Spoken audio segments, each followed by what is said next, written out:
Assalomu alaykum, qadrli kitobxon. Navbatdagi book treylerimiz O'zbekiston xalq artisti Zaynab Sadriyeva tavalludining 111 yilligiga bag'ishlanadi. O'zbekiston xalq artisti Zaynab Sadriyeva 1914-yilning 25-oktyabrida Astraxan shahrida tug'ilgan. Aktrisa asli tatar millatiga mansub bo'lib, otasi Astraxandagi shakar zavodiga oddiy ishchi bo'lib ishlagan.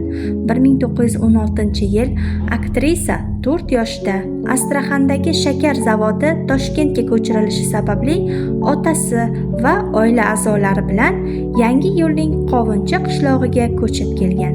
Shunday qilib, bo'lajak aktrisa bolaligi Yangi yo'lning Qovunchi qishlog'ida o'tgan. U voyaga yetgach, Toshkentdagi xotin-qizlar bilim yurtiga o'qishga kirgan. Ushbu texnikumda Zaynab Sadriyeva Zulfiya xonim bilan birga tahsil olgan. O'qishni yakunlagach, Hamza nomidagi hozirgi O'zbek Milliy akademik drama teatrida ishlay boshlagan.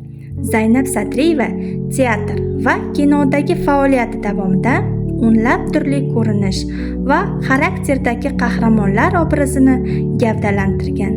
Aktrisani xalqqa tanilishiga sabab bo'lgan rollar asosan umrining ikkinchi yarmida nasib etgan.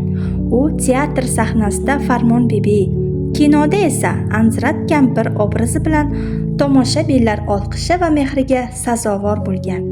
Zaynab Sadriyeva san'atkor sifatida o'zining uzoq yillik xizmatlari sabab 1952-yilda O'zbekiston xalq artisti unvoni hamda bir necha davlat mukofotlari bilan taqdirlangan.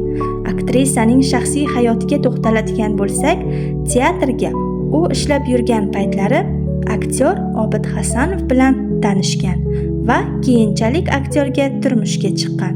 Bu ikki san'atkor turmushlari davomida 2 o'g'il va 2 qiz farzandli bo'lishgan. Afsuski, ularning 2 o'g'li hayotdan erta ko'z yumgan. Zaynab Sadriyeva 1991-yil 79 yoshda Toshkent shahrida olamdan o'tgan.